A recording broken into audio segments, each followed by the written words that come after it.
Hey, what's up gamers? You have TigerChainsaw here, and in 2001, Ico was released for the PS2.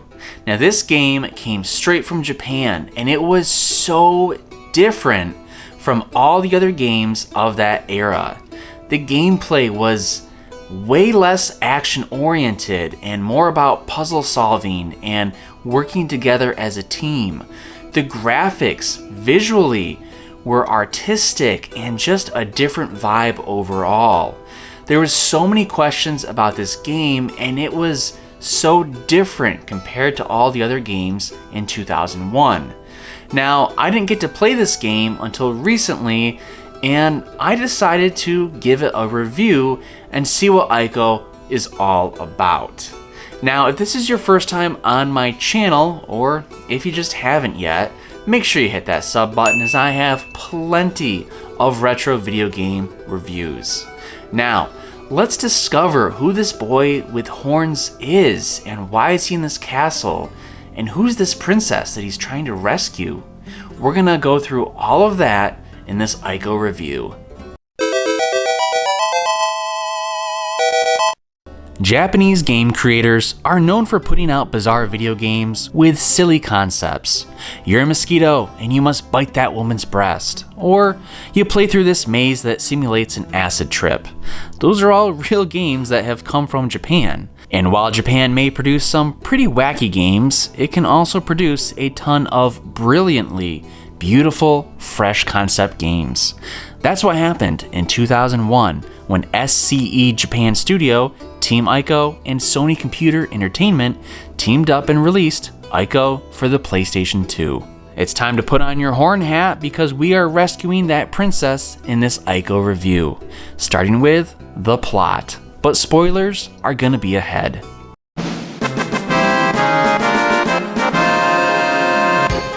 As a game, Ico has very little dialogue, but it does give you hints on what is happening.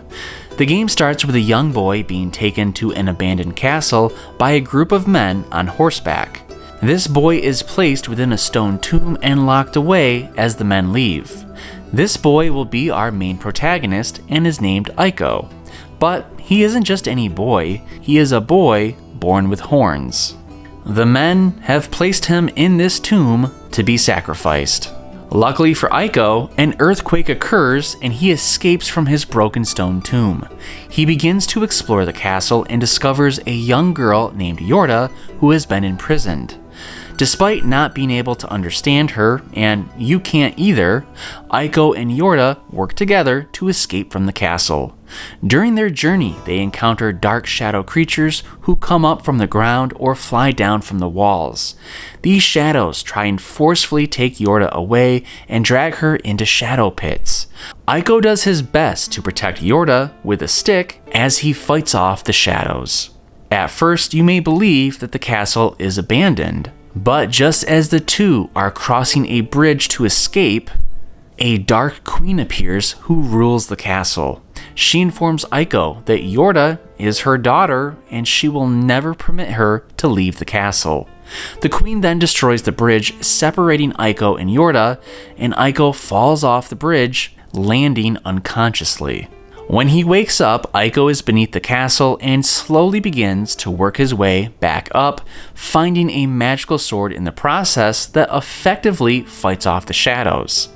Ico finds and confronts the queen, who has now turned Yorda into a stone statue. She informs Ico that she plans to begin a new life using Yorda's body. Ico then fights the queen using the magical sword to block her shadow attacks, and eventually kills her. With the queen dead, the castle begins to crumble and Yorda starts to turn back into flesh. Ico has been badly hurt in the fight between him and the queen, and his horns are broken, and he passes out yet again. Yorda carries him to a small boat and sends it away on the water as the castle crumbles. When Ico regains consciousness again, he's on a beach and begins to explore it. He finds Yorda's body on the shoreline, and she's 100% back to being a human. The game ends as Yorda is waking up and smiles at Ico. Now, for those of you that have watched my previous reviews, you know how much I enjoy a great plot. Ico had this mysterious storyline that just made me continually wonder what was going to happen next. I was hooked, and I really enjoyed seeing the story unfold and the friendship form between Ico and Yorda as they tried to escape. I thought the Queen was a great touch and antagonist during this game, as it gave you someone to root against as you made your way through the castle. Ico's plot was really well done for having a minimalistic approach with dialogue.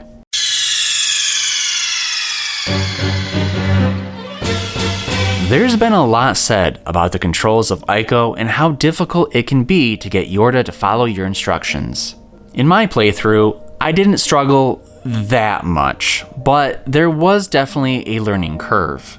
As Ico, it's up to you to help Yorda navigate the platforming puzzles by pushing box stones around or directing her to jump.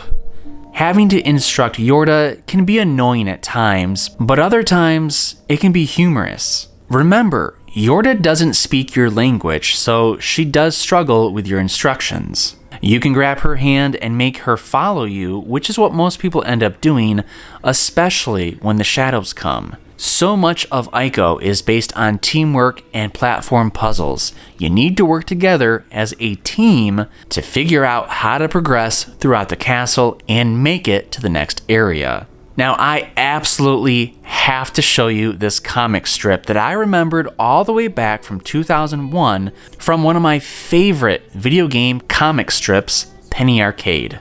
This strip perfectly sums up what it's like sometimes to control Yorda with the language barrier between Ico and herself. If you've played Ico, you completely understand this and think it is hilarious. I know I do.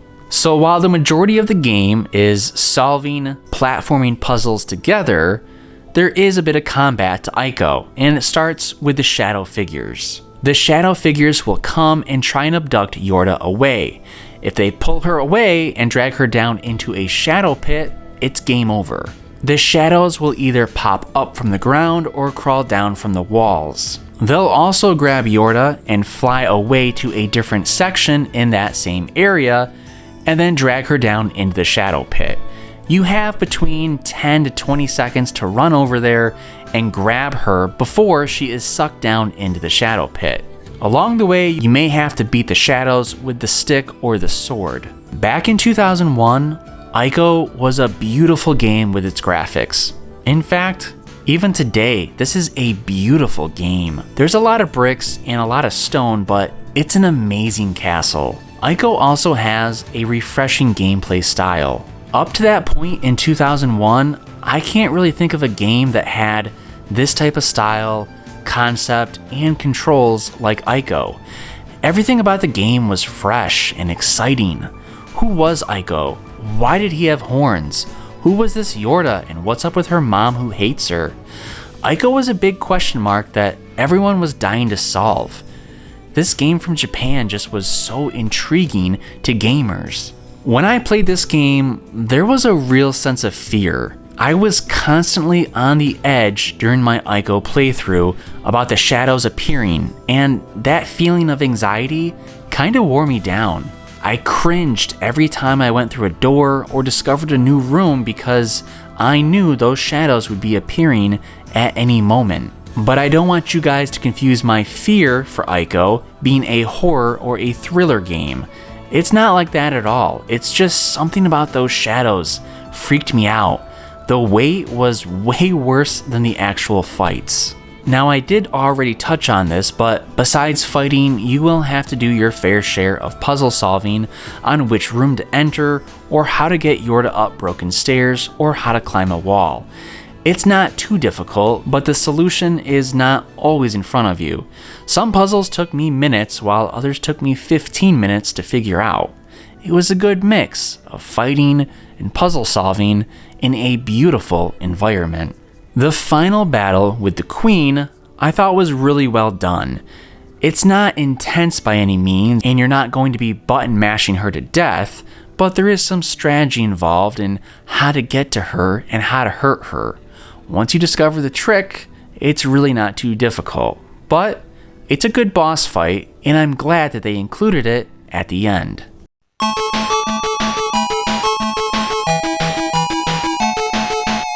Ico showed off what the PS2 could offer with its concept, gameplay, and unique story.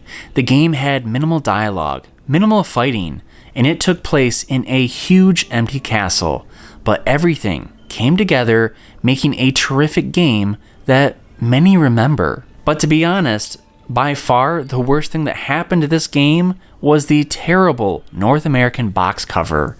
It's so hideous. Who thought that was a good idea? The European box is so much better. So many games ask you to rescue a princess, but Ico presented this idea in a brand new way, which is why I'm giving Ico a 9.2 out of 10. Everything about this game was fresh, from the visuals, the story, and the gameplay that kept pushing you to rescue these two loners. Ico is a great game that I highly encourage everyone to play. So that's my review of Ico from 2001 on the PS2. What did you think about those shadow figures? Did they give you as much anxiety as they gave me? Did you enjoy the puzzle platforming in Ico? Did you hate the language barrier between you and Yorda? Let me know your thoughts in the comments below. And while you're there, of course, like this video and subscribe to my channel, as it really helps me grow, and I've got plenty of retro video game reviews on this channel and plenty on the way. Happy gaming, thanks for watching, and make sure you play a video game today.